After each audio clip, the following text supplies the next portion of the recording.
want to be the masters of their own destiny, and I think we should give them a chance. Okay, I have a reputational question for you. It's about you, it's about the Jewish people, it's about Israel. And I'm an American Jew. Tens of thousands of Palestinians, as you know very well, have been killed during these last 2 years. The International Criminal Court has an arrest warrant out for you, which of course alleges that you conducted war crimes. In New York City, right here where I am, the mayor-elect, Zoran Mandami, says that he would comply with the ICC and he would arrest you.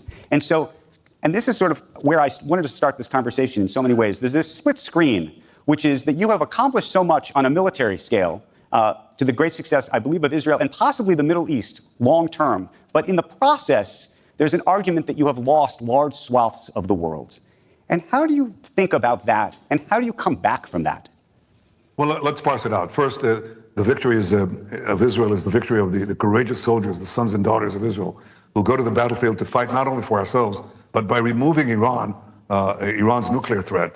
Iran talks about death to Israel, death to America. They just see us as a stepping stone to getting to America with ICBMs, long-range missiles that can be targeted on any American city with nuclear bombs. So we're fighting our battle for sure, but we're fighting the free world's battle against the barbarians. The second thing is that you say we committed war crimes. I committed war crimes, whatever.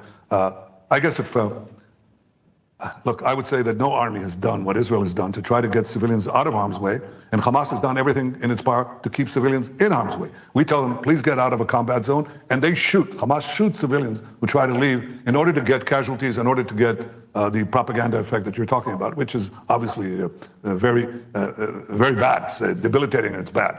So the propaganda war is not easy to win as the military battle is.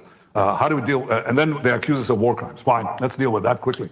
The guy who accused me of war crimes is the ICC prosecutor, Karim Khan.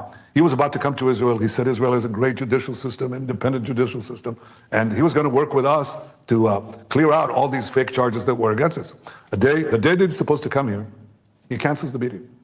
And we were stupefied. We didn't know, why did he cancel the meeting? It turns out that a few days earlier, one of his staff members accused him of sexually molesting her, okay? She's, by the way, anti-Israel. She's from a country that really hates Israel. She doesn't like Israel either.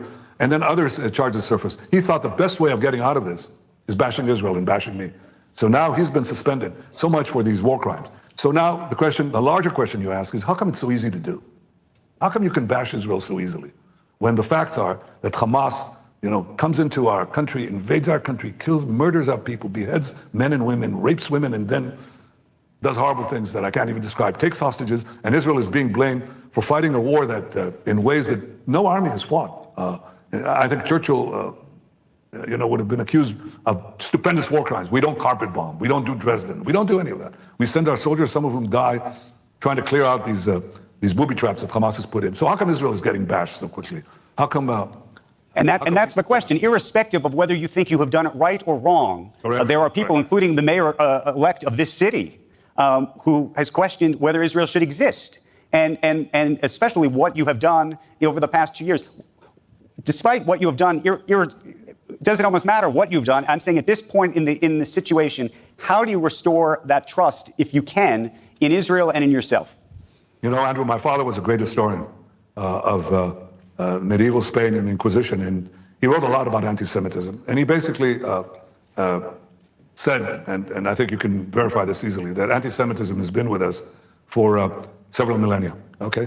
And it's been the story of the Jewish people. We've been maligned again and again and again. In the Middle Ages, we were accused of slaughtering Christian children for their blood to bake matzahs for Passover. We were spreading vermin. We were poisoning the wells. And these defamations always led to violence, always led to expulsions, to massacres, all culminating in the greatest massacre of them all, the Holocaust.